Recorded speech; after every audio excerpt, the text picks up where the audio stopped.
Ready when you are. Okay, so we have attendees, so the panelist is you, and the attendees are Bob and John. You doing Okay, okay? so they Yeah. can hear us. Yes, we were now unmuted and ready. Okay. Awesome. Thank you, Lindsay. Yeah, thank you. Thank you. Welcome, everyone. We'll get this meeting rolling. Today's April 18th. This is a special joint county city homelessness subcommittee meeting. I think it might be the first one we've ever had. And Without breath. yeah, it is so fantastic. So thank you all for coming here. We have our agenda, calling the meeting to order, and there will be public comment in the meeting, but it will be at the very end of the meeting, and the public comment is only that which is in the room, just so people know. Subcommittee and staff introductions. Kate Fallon, Mayor of City of San Rafael. Rachel Kurtz, Council Member, San Rafael. Christina Lilovich, City Manager of San Rafael. Eric Lucan, County Supervisor, District 5. Mary Sackett, Supervisor, District 1. And Derek Johnson, County Executive. And just to be clear, we all know each other, but we're doing that for the recording.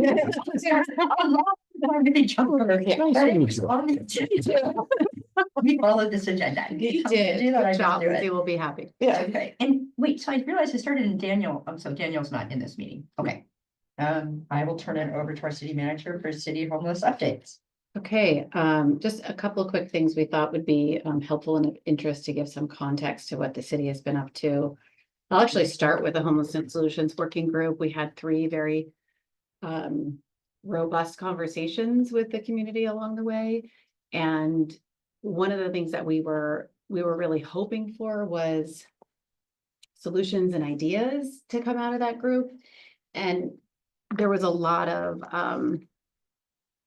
there's a lot of good conversation, a lot of good facilitation, a lot of strong feelings about what the city should and shouldn't be doing with camping. And I think one of the things that we have been experiencing as other jurisdictions are banning camping outright is the pressure is upon us to do the same. And it's really hard to navigate that pressure because it's not a one size fits all approach. And we've really talked about how do we have a regional approach to homelessness.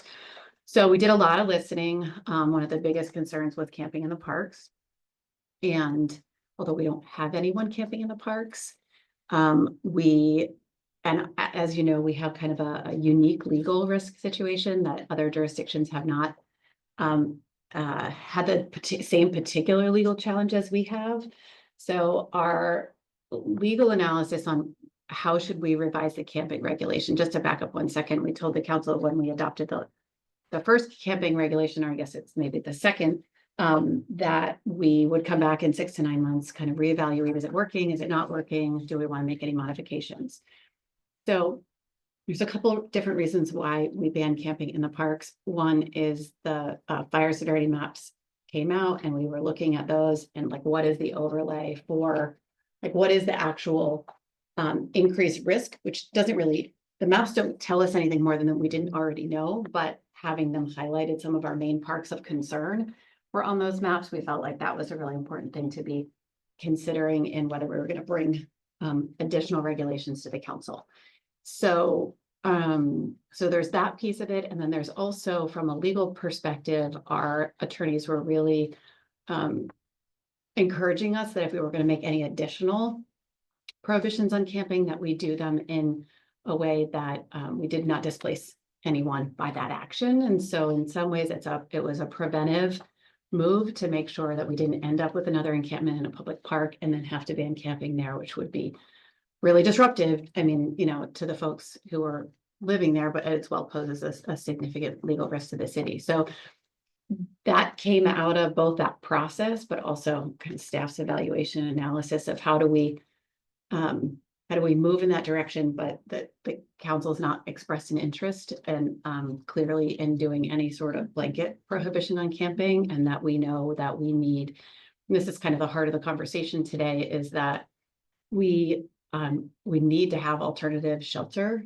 available to do any sort of additional prohibition. We have a lot of pressure on us to ban camping along Anderson. It's still a real downtown economic development impact concern of the community and the council. But if we were to do that, say, for example, our attorneys were really clear that if you were to ban camping on Anderson and displace 20+ people and you have no alternative shelter for them to go to, that legal risk would inevitably results in a lawsuit and one that our attorneys are telling us we would not prevail unless there was actually somewhere else for somebody to go. That's interesting. Seems to conflict with the Supreme Court ruling on grants pass. So it does, and what we've learned through this, the judge, in order to have the judge be within the confines of, like, if we felt Judge Chen overstepped his kind of judicial bounds, the remedy for that is a different path. And so the only way to do that is to actually interact with the judge through the legal realm to say, you need to get back in your lane. So even though it's not that we're disagreeing with what you've said, but the judge still has a prerogative to, we think, overstep his bounds. He probably would. And there's no way to remedy that through the you'd have to start a whole proceeding against the judge. It's a whole other thing. The foundational, just to add to Yeah. that, the foundational piece of the Boyd lawsuit that kept us in that for so long was that Judge Chen very expressly in a 50 page opinion, the first literal line of his opinion is, because the city of San Rafael refuses to create alternative shelter for homeless individuals in San Rafael. It was like, because that isn't happening, then I'm gonna tell you that you can't prohibit camping anywhere, and we're gonna TRO you and make you go through this whole very rigorous lawsuit and settlement conversation. And so we know that's his principled kind of thinking around this. So if we were to, even with grants pass, what our attorneys believe, like, it's not 100% guarantee, but because the cases would be so related that it would inevitably be back in his court. And that if we don't have alternative shelter, that why would he be thinking any differently now? Because even before grants pass happened, it like while we were still in the lawsuit, and it didn't change anything.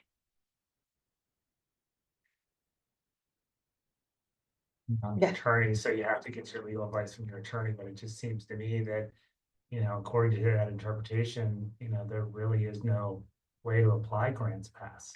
Because grants pass, that was the essence of the case. The essence of the case is, was it cruel and unusual punishment to enforce, on camping, and was that in itself unconstitutional, because there wasn't, alternative placement. And I think the answer was you didn't have to have that. And so I guess I'm just nonplussed by this. You're learning as about perplexed. You're Yeah. learning about the federal court system. Yeah, well, I went through it in my previous No, role. Yeah. well, And I know with this judge, with a different activist judge. but we'll just think about it. If a judge makes a ruling, whether it's in alignment or not with the current court cases, if let's say we're saying it's not, how do you get that judge in alignment? The only recourse is this one where you bring proceedings against the judge. We can't just say, oh, we're gonna ignore what you said, Judge Chen, because we think you're wrong. It doesn't, You can't appeal a ruling to an appellate court. I guess I'm. well, yeah, but that's the The whole proceeding, process. that's the process. Yeah. Yeah. So we'd go to the next court level. So and what we've decided, because it's in alignment with what we've been wanting to do anyway, Mahone Path, creating that. So when we looked at it, we would rather spend our time and energy working with here in San Rafael, looking at the solutions rather than going appellate court, which again, more dollar signs, more. So anyway, we can put that to the side, but It's something we have to consider and reevaluate. That cost benefit is one that we just don't feel like we want to, and we have one person right now or two people that are specifically dedicated to homelessness and the city attorney's office. And when we were in that lawsuit, we weren't able to do any work on real homelessness, like really just like the bare bones. And so we just can't strip ourselves of those resources unless we think something is really significantly going to change. Which is why we're so focused on creating alternative shelter, because we just see that as the way The right answer. forward. Yeah, and the right answer, right? Just getting more people out of tents and into a more dignified living situation while we build the units for them to move into more permanently. We just feel such a big gap there, So help me understand. So if we create alternative shelter as a partnership, we know that that's probably about, $50,000 just operating costs per bed per year, say just more or less. And so for 40 individuals, that's $2 million a year. And 40 more backfill. are we gonna be right back where we are today? Where you don't have the ability to enforce because there's no place for people to go? And so is it essentially that no matter how many spaces we create, there's not enough for all the homeless individuals? That the city's position is gonna be that there's not an ability to enforce. I'm not totally tracking. So what I'm saying is- Yeah. I understand. Yeah. That then we're in this never ending loop. So I Oh. think part of what you're asking, if I understand correctly, is if additional beds or tiny pallet homes or tiny shelters, whatever you want to call it, are created, we feel both from the right thing to do and a legal perspective that we've actually done the thing, that we've created the additional beds. So even though, and we have ordinances that are also tightening at the same time, so it really focuses in on helping those individuals move through the system. It's not just perpetual, more people are coming, more people. Mhm. Does that make sense? So you would enforce more as you had more Yes, beds developed. Exactly. We would have the ordinances that further constrain camping within the city. So that we weren't bringing in new. Yeah, folks because there in that wouldn't be never place for them ending to go. cycle. Okay. Before we move on to other stuff off this topic, I just want to make sure to give you guys a chance to speak to the ordinance or the homelessness solutions working group. or to answer I'll just questions. start and then I'll turn it over to Councilmember Kurtz. So we do appreciate the homelessness working group and the folks that showed up. And it, to me, it just crystallized how complicated, complex and passionate people are about this. It got pretty spicy for the individuals that were participating, so it was unfortunate, right? And it, to us, I think the takeaway was, one is, this is a really tough, complex issue that people are passionate about. But two, path that we're on, we actually have really turned over every rock. We've really thought about every possible tool that we could be using. It wasn't like they came up with anything that we hadn't been doing. And it also reinforced, this is a layered approach. The idea that you just, do this one thing and then homelessness is resolved is completely not appropriate. So we've really focused on, Councilmember Kurtz, myself and staff, on how you have that layered complementary approach. And so the home really has been critical for that. One thing that Christine just touched on, and we might talk about it more later, I'm not sure how this all works out, but if we were to have an expanded safety net. So right now we have Mahone, which has the tents, and people, you have all toured it. It's amazing as a tent city can be. And having tiny homes expanding, we're in agreement. We believe, the cities believe for a very, very long time, that having that additional option would be a critical and important part of the Marin County safety net. And we're assuming the county also believes, I'm not saying where it would be or who would operate, not those details, but just conceptually, because that's a pretty important starting point. Like, we're all on the same page, like, yeah, having an additional option for folks is important. And that's something that we would want to continue to pursue. And when I think about the financing part of it, and this is why I thought your question was going to go, but I wanted to make sure I touch on it, is yes, there's additional expenses as tiny pallet homes are created, but in a way there's not, because a lot of those folks they're Mahone, they're already in the system, they're already receiving case management, right? So there is an expansion, but it might not just be unique. It's not like unique individuals, if that makes sense, right? Because they're already here and they're already receiving. It's just, are they camping in a park? Well, not in a park here, but are they camping at City Hall, receiving cities and county services, or would they be in a tiny home village? So I just wanted to kind of clarify around that, because it's always about what the bottom line costs are. More often than always. So as far as the encampment, expanding the encampment ban to the parks, I actually didn't vote for it, and I was really focused on the fire severity maps and not wanting to use those as the tool, and really focusing on the interim shelter approach and keep us really directed on that approach, because I think it is a false, and we don't need to rehash around the encampment ban, because I mean, that's in place right now, but it's really, I don't feel that, as Mayor Kate said, it's not solving homelessness. The fact that bans, it's not solving, and I'd like to work on the solving aspect. So that's why I didn't support that. And as far as the increase cost, I was trying to understand what your questions, the underlying point of your question was the concern that it will never have enough beds. Was it sort of around that or not enough space because we were constantly having that need and that demand? What I heard was that, there's inability to enforce it because there's not enough beds. And so if we create additional beds. And because clearly there's more than, the number of individuals on Mahone that are homeless in San Rafael. And so what happens next?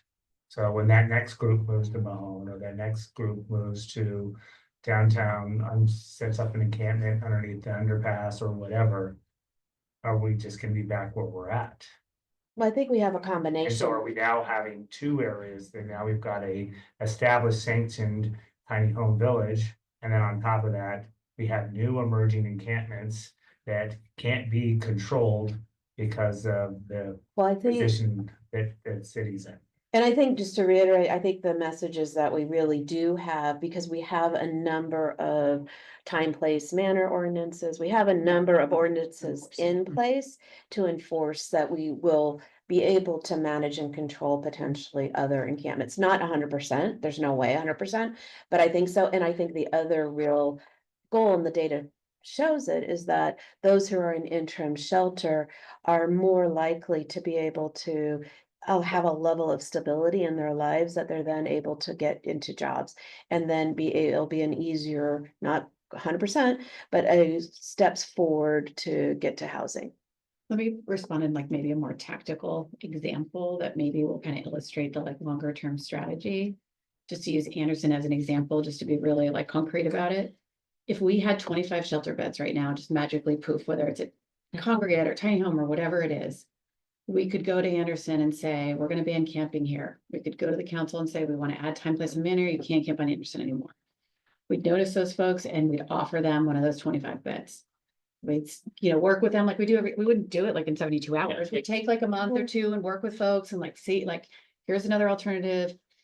And then simultaneously, we would ban camping there. So we would do those things in parallel to ensure that if another 20 people show, or whatever, if we started growing encampment on the Anderson, we would be able to enforce because we would be prohibited there. So it's like an incremental approach to add more beds. As long as we provide people the alternative shelter option, doesn't mean we have to get them there, but as long as we provide it to them, then we can prohibit camping in a specific area. It's not perfect. None of this is gonna Yeah. be perfect. No, But no. where will they go? I mean, the Yeah. question is, where will they go?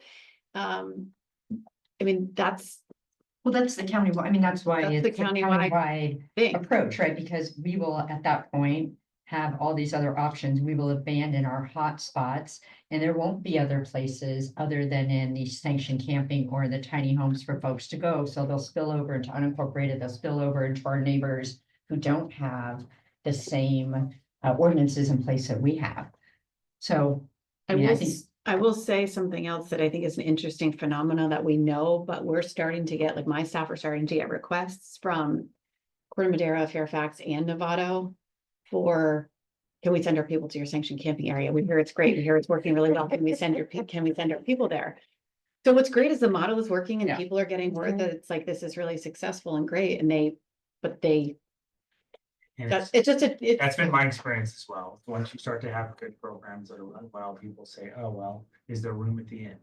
And you just get those calls all the time. Can we send our folks from Fresno, Bakersfield, because you have such a successful program, and quickly find that here cannot manage all of California's homelessness. and we feel very strongly about that. Yeah. We will not manage all of Marin County's homeless encampments here. I Yeah. mean, so you get that. Yeah, I get that, so I'm asking these questions just to try to understand, Mhm. the Coming from. parameters, and then also understand if there's interim shelter, if we set something up, is it gonna be better for everyone?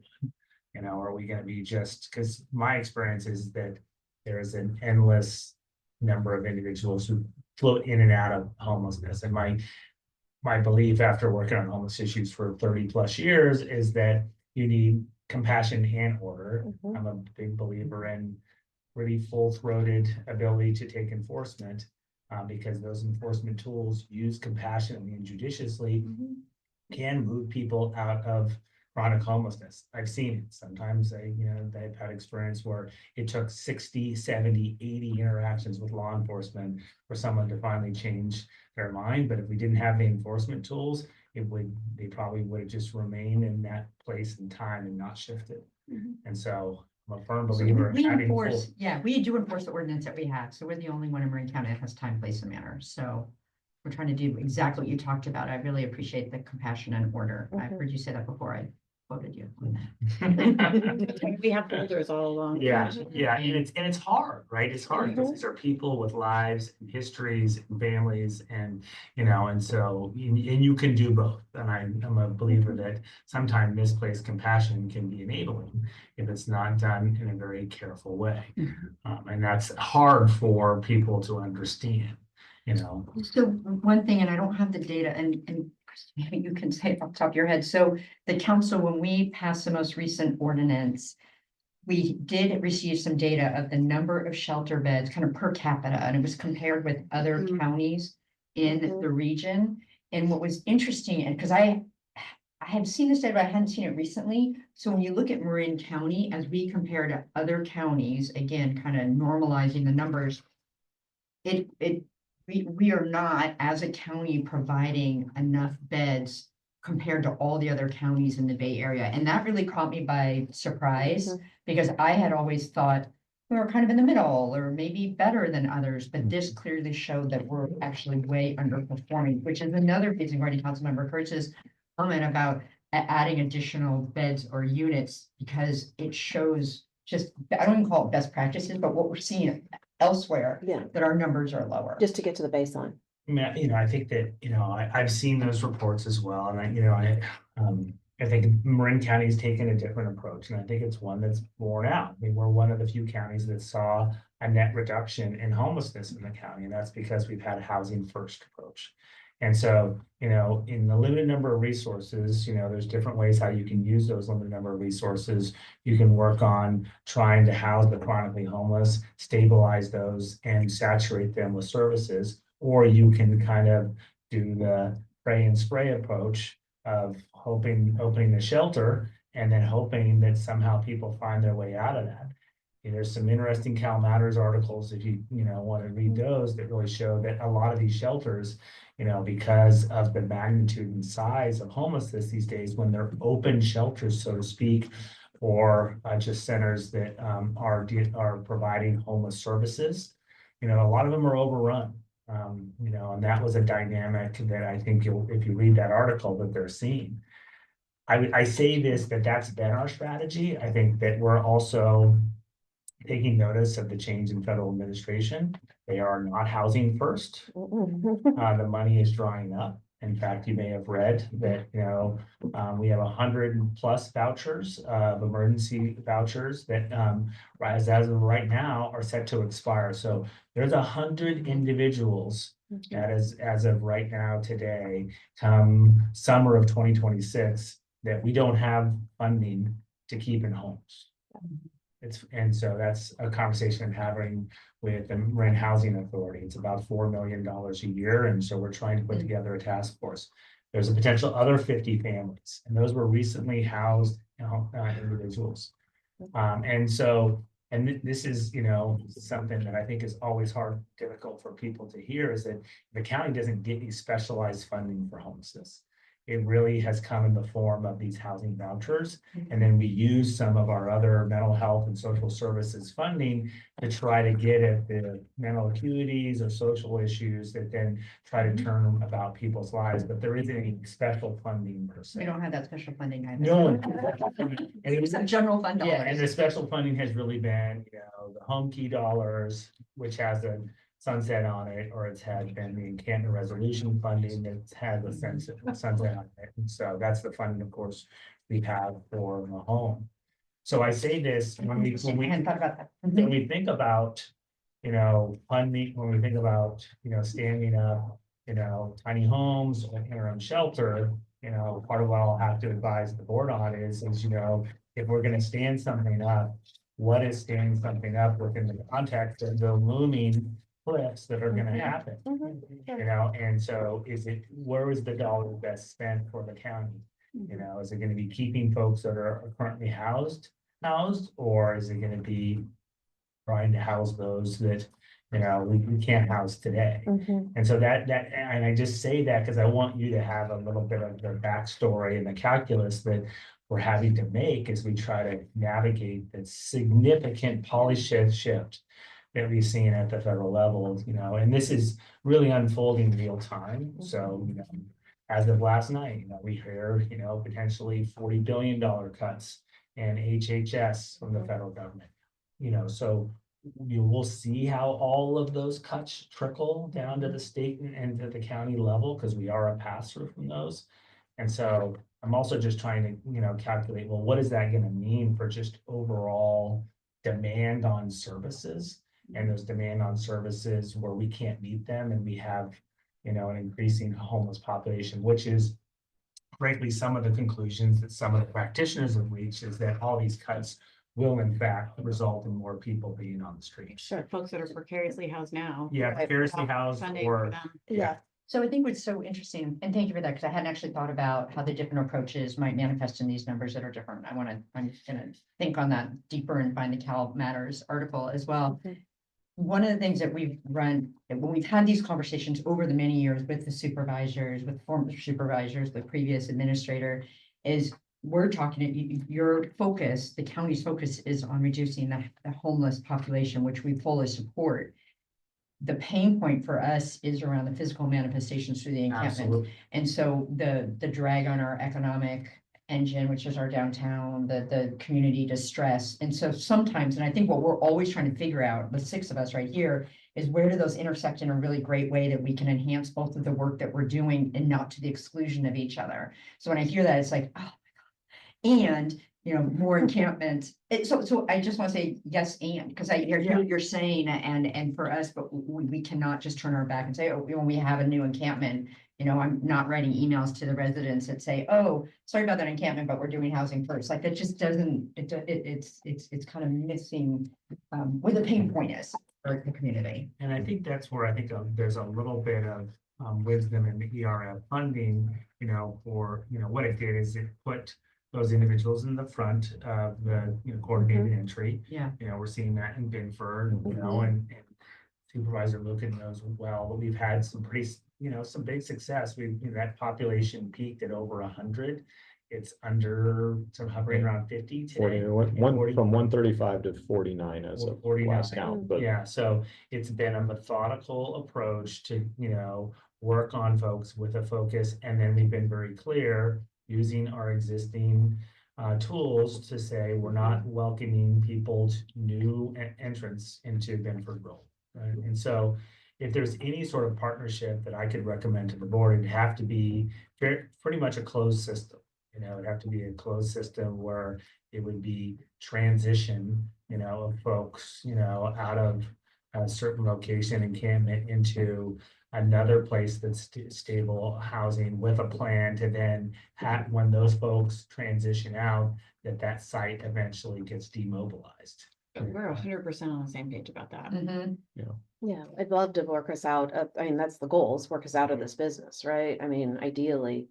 So we're not having to support that. Can I just go back for the 100 vouchers? Were those the same vouchers from COVID?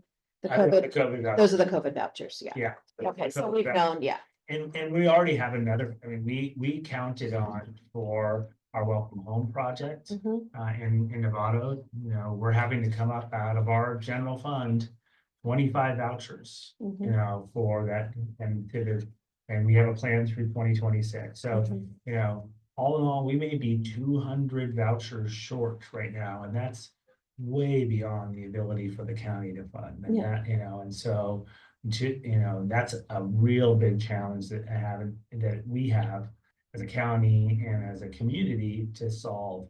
And I put that out there because it's Yeah. part of what I have to think about. We're actually, as a team, you know, with all the changes, I was talking to Dr. Barnage, you know, yesterday, we're probably going to need to sit down and think about, well, what is our strategy? You know, now that we've seen, you know, such the significant shift in the federal level, and then have some court cases, what can we advise the board on what our approach might be, given what resources we might think and forecast would be out there over the next few years during this administration. So. And when would you bring that new strategy? Because that sounds really interesting. Like, we would love to know. Yeah. I think all the rest of us understand what the strategy. Yeah, I mean, is. yesterday was the realization of. Yeah, yeah. We need to Okay. pivot, you know, Mhm. we need to not panic, we need to pivot but we need to pivot deliberately and have a discussion and bring something to the board. Probably as some parameters and then have some community conversation and then probably update our strategy with the board sometime here in the future. We're having some parallel conversations with the HPSC Oak Committee at a high level in terms of talking about priorities. I'm thinking about that.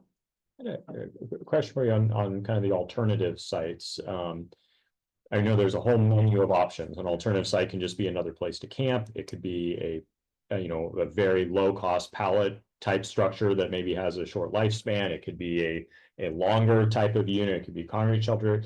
Any thought as to what that alternative might be or look like? And is there a thought of, what's sort of that palatable cost per individual? Because that's where I really feel there's that policy discussion of, do you set something else up someplace at a high cost per person, or do you find a way to use that money per person to, I don't know, subsidize rents or get them that there's that fine line of when it starts costing too much, then the public's doing that back of envelope math and saying, this doesn't make sense. You should be just giving the money to the individuals and getting them into a place. So just curious, your thinking around all that. Well, first, I just want to go back and recognize that so many of the people in the homeless community no amount of money is going to get them into a home to be able to stay until they have that. No, they need those That- full-on wraparound services. Yeah. It's not, I don't think it's an either or type of conversation. I think I've always been contended that we have to have an interim shelter type of solution to get people to housing. Okay. So I think that, because for those people who it's just a matter of providing an open door for housing, we work on those. Not that those are the low hanging fruit, those are easier. It's the people who we can't get into those doors. So I think we have to really recognize that for me, at least, it's an interim shelter solution before we get to a housing. And there has been some, I think the cost benefit analysis is a really important one. And my team has been working on that a little bit. Like, part of the reason we put these shelter bed numbers together to try to understand, like, where are we and where is that, like, that right ROI, so that, like, it can actually cost more to wait for the permanent supportive housing solutions to come on board. Because if people are really, really in awful conditions, trying to get them on their path to housing takes longer. So if you've got just imagine if you got a tiny home village and you're able to get somebody off the street from a tent, and they're able to, like, I think this is what you're saying, kind of like quasi stabilize a little bit, because now they actually have a roof and plumbing and they're not in a wet tent, then we can work with them on that path to housing as we wait for the longer term units to come online. So there can be actual cost savings too. It's not just all like lost money to put more shelter out there. And I'd love to know from Derek, from your experience in San Luis Obispo, because part of this is cost, because you're talking about ROI and you're talking about that we have this much money and they divide it by the number of people. But we also have the cost to our fire, our cost to police, we have our economic hit. So have you found a way in that work to capture those costs? Because they're not as tangible, but let me tell you, those are real. And we can tell you the calls for service, we're funding safe. So we have some of those additional costs, kind of to your point, but I was curious. Yeah, absolutely.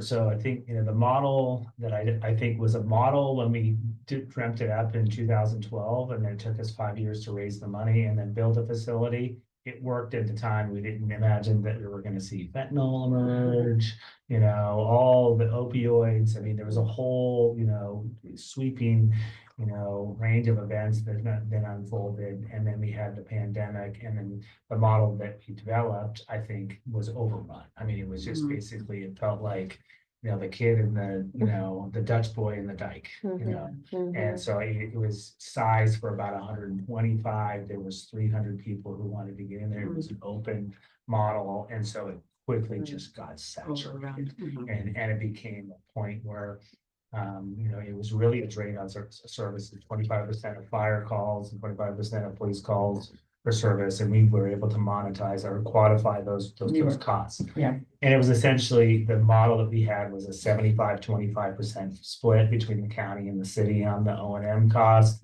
plus some other annualized costs we funded through a combination of general fund and CDBG dollars, that were eligible, from various different sources. And then there was a friends of, and they raised probably the other half. Yeah. That was business leaders. Yeah. And other folks who would work on that piece. The center never got really realized there was a social enterprise program. There was, tutoring. It was a homeless services center. So it had Wow. tutoring and job development and medical care, and it had all sorts of stuff because City within a city. it had basically place for your dog, cat, animal to get warehoused, the vet would come through, and so it was a lot.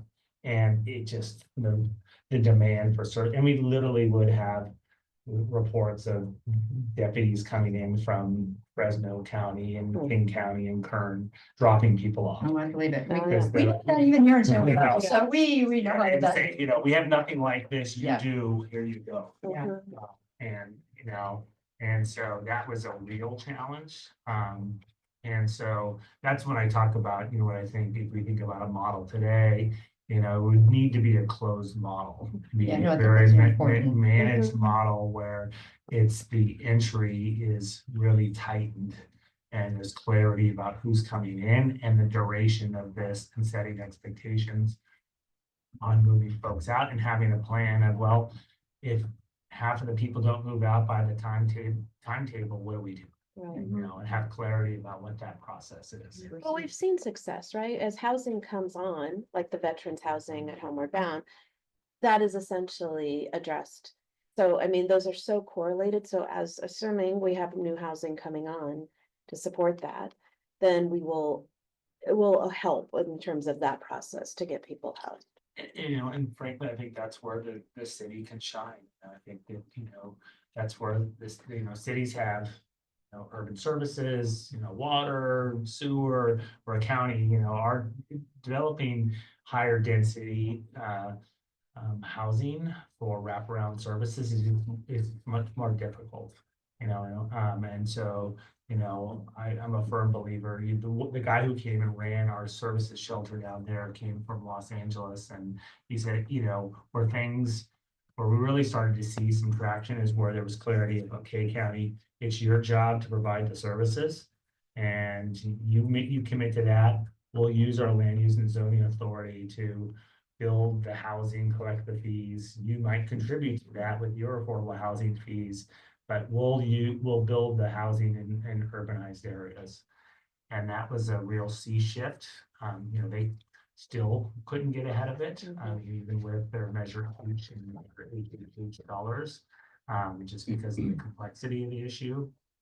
But that was a real sea shift. So I think longer term, we've got to be thinking about, those housing projects in the pipeline, the ones that are going to be dedicated to 100% very, very low income. But of course, that requires vouchers to work, and right now, Now we're back to. So Mayor, I want to watch our time. Yeah. So you want to move along to the encampment Yeah, position? Okay. yeah, I think there's a couple things that we wanted to share. One, I think sharing this, because it kind of gets to your question partly, Eric, and what we're just talking about other jurisdictions and what are they doing? This is, and we've been talking to the Modesto folk about their recent project, and Elizabeth Funk, the CEO of Dignity Moves, is a local here and has really been wanting to do a project in Sarafel for a really long time. Those units are not the cheapest units on the market, but they have been talking about like a Friends of fundraising strategy. So just on this chart really is the thing that I think is interesting to look at all these different projects and the funding sources associated with them and how people are funding these. This is a pretty impressive list of Dignity Moves projects across the state. So, and you'll see like the majority of these are one-time funding sources. And I think that's where we're really struggling with what to do next, what's the right solution that keeps the cost per per person down so that we can continue to invest in the longer term strategies. So this is just a snapshot really to kind of give a point of reference, not knowing what other funds are available because we know we're short. So just for the sake of time, as another point of reference on costs, the staff put together this spreadsheet. This is really rough. Have you been to any of these? Can I what? Have you been to any of these? I have not personally. Okay. Um, I've been to probably, let's say, a third of them. And I can give you insight of the ones that work well and the ones that are, the numbers, I think are different than on what they show. Did you So- think, from your experience, and then I want Christine to go through this, that when a provider or an operator is brought in at the beginning, that it has a different outcome than if they're brought in like after the six of decides, like, so in the home, we learned that one of the reasons it was set up so well is that we brought in the contractors in the very beginning, so they helped create the cake, as it were.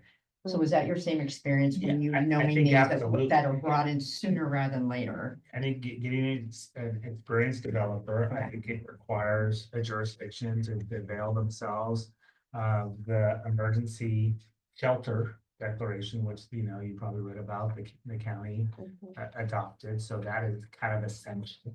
I mean, it's pretty much, you can't do it without it. yeah, because we're working on that. You'll get hung up in CEQA and zoning and land use, but they have the kind of the recipe to do it. You know, at least, you know, some of the folks here that are equivalent, like UVA, have represented that they can bring private capital to the table too, so, Okay, Yeah. I just wanted to. yeah. Yeah. that's So good. I'm not gonna go through this line by line, but it's just to give a little bit of context of what the current costs are with the sanctioned camping area. So it's just like as a point of reference, I just look at the bottom line, like 25, 26 projections, we're at 1.6 and 1.8, and these are kind of just like the big buckets of operating costs. This is all how many are there? 50. And they are, this is all ERF $3 right now that are funding all this. We have 2.8, I think, left in ERF 3 that has to be programmed under the grant by June 30. And so one of the reasons we wanted to have this conversation as soon as possible is we have to make a decision about what to do with that remaining 2.8, sorry, $1 million. And we need to make that decision pretty quickly. So we have for the last 2+ years, well, for a long time, but very diligently for the last couple of years, been looking for a site to do something like this on, whether it's sanctioned camping area or tiny home. So we're not going to talk about any specific site today. We're just going to take site agnostic. So that we can just have like the theoretical conversation about what a city-county partnership could look like if we were to have 60 dignity moves. This is just model. This is just like an illustration. It's not like a totally for illustrative discussion purposes. But if we went with dignity moves and wanted to put 60 units in, and the sale price of said property was around $7 million. We've got 2.8 in ERF. I'm not suggesting this isn't a proposal, but it's just a model. So we could put the 2.8 that's left in ERF 3 into this sort of program.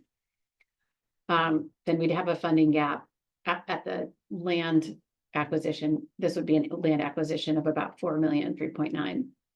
So the total cost of the land, just say 6.7, 6.8. The site and infrastructure setup is 2.5. That might be a little high, but it depends on the site, right? Like whether you need to bring in utilities, whether you need to do any remediation, whether you need to tear anything down. So that's a conservative number. The program operations are 1.6, which is the reason I passed this out, because it's the same program operations really to run a tiny home shelter as it is to run the sanctioned camping area. So it's just the upfront investment. 1.6 a year. Yeah.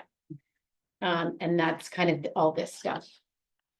And then, so what we're looking at, like bottom line is like, and this is for a 3-year program, is like and let me speak to that for a second. So we're like at $11 million. The 3-year, part of what we're trying to do the math around and is You say 10, 10.311, sorry. Say that again. So I'm looking at the 10.3 number, you said 11 million. The middle here, I haven't gone through the whole thing. 11 is Total the total cost. And so let me finish this. So ERF3 would be total off of that. This is somewhat duplicative, but just from a net perspective, the city has set aside 1.5 million in general fund dollars as kind of an earmark, if you will, for making this kind of contribution in a significant way. The county line is blank, obviously. But that's our big question mark, is like, what is the county able and willing to commit to something like this? Because if 1 year of operations doing a whole thing like that, doesn't make any sense to do 1 year if we don't have a year and a year 2 and 3 behind it. So the year 1, year 2, year 3 costs are down below after the city's theoretical contribution. So sorry, I lost my train of thought, Derek, when you asked your question. Oh, so the question is, like, there's like 3 or 4 different doors to go down, like back to the ERF, $2.8 million. We could find a site and do another sanctioned camping area. Doesn't really, other than that upfront one-time cost, it doesn't. I mean, that's one strategy. Maybe we could stretch the dollars further because there would be no land lease or no land acquisition. Well, that's a question mark, because where else would we expand the sanctioned camping area? We don't have any other place on city property really to do that. So if we found a site, could buy the site or lease the site, we could put more tents up there. And one strategy could be that, because I think we have heard a lot of people say there's corporate sponsorship, there's fundraising to do. We don't have, that's a big fat zero right now, because we haven't done that work. So strategically, do we do a next year 1 and simultaneously work on site acquisition and fundraising in order to be able to build out the year 2, 3 and have a more substantive interim shelter program? Right now, we don't have much of a pitch from a fundraising perspective, but if we had the land and the site and the partnership in play, I think we'd be in a much better position to fundraise and get foundation support and others to be like, look, we've made this huge investment, we can do this amazing thing, but we can't operate it without supportive funding. So what's the Of what? at alternative sites, just so I'm clear, so in the city's mind, what's the goal of this interim shelter? Well, you don't take it. Here, all of our answers, hopefully they'll all be the same. So we have Mahone right now, and the goal of Mahone was to having a sanctioned camping in an area, reduce the calls for service that were going through the roof, because they were scattered throughout the city. So it was a health and safety for the occupants, as well as health and safety for the community that was around. And thirdly, it enabled the service providers, the case managers, to find people. So the goal of the Mahone was from this kind of scattered everywhere mayhem to actually start to contain it. And to Councilmember Kirch's point, start to get people on the next step. The goal of the next step of an interim tiny homes is tent living. Tents have a with end date, just by the nature of what they are, because they're not a roof over the head, over your head. So the next would be to move folks from Mahone into a more, I don't say permanent's the right word. Established, safer, not a tent. So you still have the benefit of people having the wraparound support. You have people can know where the case managers know where to find them, and the Mahone Path sanctioned camping. That is a temporary, talk about, we're always looking at Band-Aids and trying to help the people move forward as the Band-Aids go away. And so the Mahone Path, we have it for another 1.5 years. So that was, or no, another 18 months. we had 18 months. And so then that, it's kind of like Bedford Way. I mean, you had your beginning, middle, and end. So that's our end date. So having a place that people could go that could be maintained over time in a way that is both dignified and actually has the better results, is what we're looking for. Because we have 3301. I mean, all the projects, and you know this, and I know the supervisors knows, all the projects that have come forward, except for the Homeward Bound have all been in San Rafael. The city's been 100% supportive. We've tried to give dollars away hand. We've helped with zoning and all of that stuff. So we know the lift on those types of a new Jonathan's Place, like that the county did. The lift is huge. So short of having another 3301 or Jonathan's Place or Homeward Bound 2 or whatever that is, or Mill Street 2, this would be an opportunity. So that is how I would answer I that think question. that's so helpful. I was Okay. trying to make sure that I'm trying to understand. So thank you. And is the goal to just take Mahone, or would the goal be to also address Anderson and other people who? I think what- going back to what we talked about is if we have an established interim shelter site that has additional capacity, we would be able to expand potentially our time, place, manner bans around camping, and then be able to move people into that. Force more people would- into this new site. Right. I would also suggest, and this is all about money, but ideally we could have a sanctioned camping area.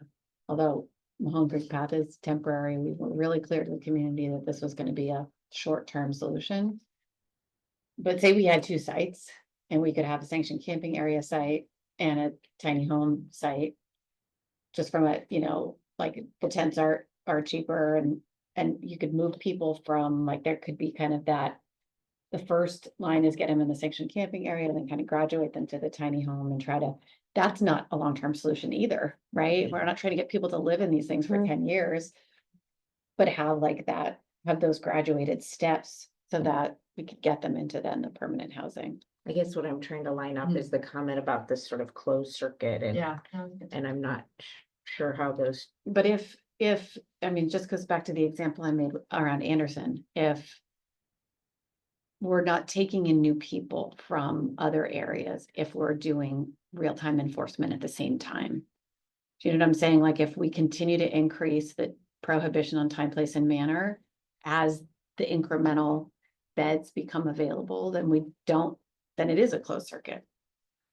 Because it that becomes make more sense? restrictive within the incorporated boundaries of the city of San Rafael becomes more restricted in terms of encampment.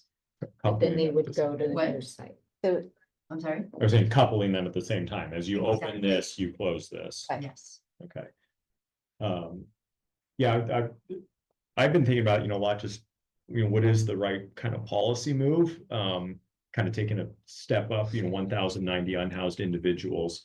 And are we trying to solve a geographic issue? There's an encampment in this area, there's an encampment in this area, there's an encampment in this area. So that's one way to try to solve it, kind of geographic in nature. The other one, kind of housing first, where we're taking the most chronically homeless and kind of, take one or two people out of this encampment, this encampment, this encampment. Then kind of what we've done with veterans housing, that's kind of a demographic or a specific one. And I don't know what is the right one or the right approach. Do you go the geographic model? Do you go demographic? If you go demographic, is the next group maybe older adults or transitional age youth or family? I don't know. I mean, that's one way to kind of keep chipping away at this 1,090 number, but that's also not necessarily the most vulnerable on the streets. They just happen to be a young person, right.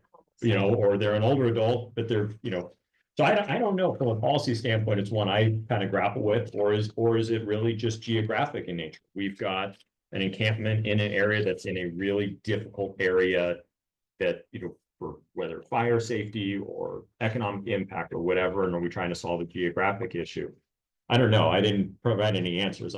That's how I'm kind of thinking through it. Like the old adage, how do you eat an elephant, kind of one bite at a time. What's that next bite that we want to take to show progress? Because we have had huge progress in this, where we've housed, almost 800 people since 2017 through the housing first model, and 94% of them have remained housed. But then you look at our point in time count and we've dropped the number like that much. So what can we lead with for the community? And this is probably, not just San Rafael, but countywide, where we can show, yes, maybe we only reduced the amount by this much, but we solved veteran homelessness. We solved older adult homelessness. I don't know if that's the right approach or we solved this geographic encampment here. What are those wins that I think our constituents are looking for us as local elected officials to deliver something tangible to show progress being made? Can it be a both and? I mean, you've done the geographic with Binford, And you talked about the demographic with the veterans. So Yeah. it's a both and I don't think it's exclusionary. Yeah, I don't think it's one or the Yeah, other. I it's just don't know what's the, Yeah. what's the next. Investment in each. Yeah, because the one thing I do know, and I think all of us know, because we hear from our constituency all the time, What do you they think? want to see progress, Right. something tangible, and we know numbers on a paper of, yes, we've reduced homelessness, and that means 30 people that were sleeping out in the woods are no longer sleeping in the woods. But if you can show something that people see every day, that So I think that's such an interesting point, because tangible is both standing up an interim shelter village, whatever we want to call it, that's a tangible. The other tangible is the absence of. Yeah. And so when we're getting the emails from the parents that are living in a neighborhood that see an encampment every single day, to them, progress is when they come out of their neighborhood, that encampment, those folks have moved into a different situation. So it's kind of like, when is something existing and when's something not existing? oh, you're right. I mean, Right. And then they're like, you've done a great job. Yeah. in Lee Gerner, going back 4 years ago, once that fence got built around the encampment, everybody thought problem solved. Yeah. It's like, Yeah. because you're looking at a fence instead Exactly. of Right. humanity. And that's The like key the hub. models on the Mhm. examples you provided, that, Yep. Santa Barbara model, the slow one down at Grover Beach, those are good models. They're scaled. So Mhm. my, and there's no magic number here, and I'm not a social scientist, but at least from my observations, is that when you start to get above 40, 50, you start to get social dynamics that are difficult to manage. That's fair. And so, the scale matters, size of this matters. Mhm. I think, and so I know Santa Barbara's has been successful because you can deal with all the variables and just the number of individuals that are coming in and out of those. I know the mayor and the city council have been very happy about that program. Grover Beach has been very happy about their program. And they've also, I know Grover Beach has continued to enforce, Yep. you I talked to them about yeah, while they've had this. So, and they don't have enough spots for, even with that, for everyone. Yeah, Mhm. we won't. I mean, No, there's no we way we'll won't. have enough spots for everybody. So I'm watching our time, and as always with a complex issue, an hour is not enough, and I definitely know I've had food for thought. I've really appreciated hearing from all three of you, and hopefully we've been helpful. And you hearing from us and kind of clarity, and it seems to me a good, I'm gonna skip the subcommittee reports, but a good next step is really figuring out what does that look like. You were talking about the strategy that the county's gonna be looking at, giving vouchers. Talk about the strategies that the city's gonna be doing, given everything, our ordinances and legal, that we're trying to thread. So I'm trying to figure out how we match or how we line up that. That to me might be a good next step. Christine, what do you think? Yeah, I mean, I think, part of the reason we put this hypothetical example on the table is that we're trying to make decisions about what the city invests in. And the bottom line is we can't do any of this without the county. You guys know that. But what we really need to know is, what are you willing to contribute?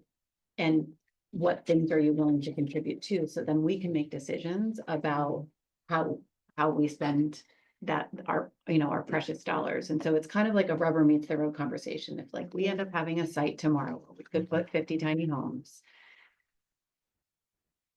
and we could run a program for 3 years.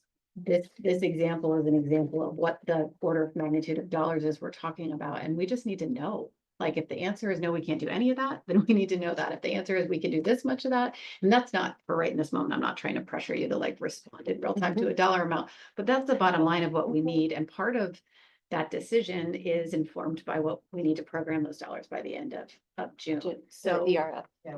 yeah, so In our whether, fiscal year. yeah, And so I think, if there was a viable site, it's a closed system, and there was a solid partnership that was, I think the Blakespeare bill that's just been amended, that's, out there, I think that provides, a potential framework. It got adjusted. I think we'd have to look at, what are the all-in costs on the purchase of property? What would be the all-in cost for the setup, the mobilization, and then the operations?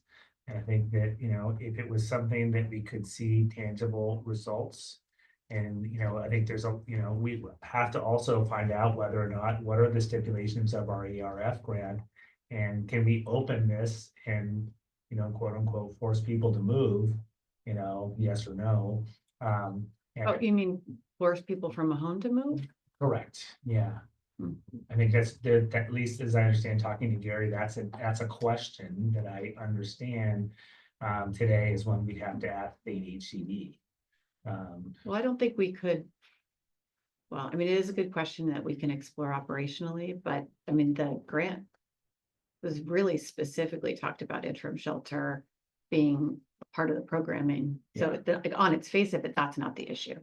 Are you saying those who are living in Mahone, would they be willing to move? Would they be willing to, and if they're not, then what do we do? Can we do? And so are we setting up, now we have a new site and we have, and you know. And we get that. And we Well, want it's the to same have thing a- with Bigfoot. It's the same thing. It's the same, and that's why we've been steadfast of, hey, we're keeping those folks and we're slowly moving them into permanent supportive housing.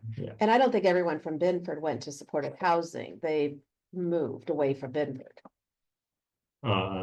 It was a mix of Right, it's a mix. rapid rehousing, permanent supportive, reunited with family, in the area, out of the area. Yeah.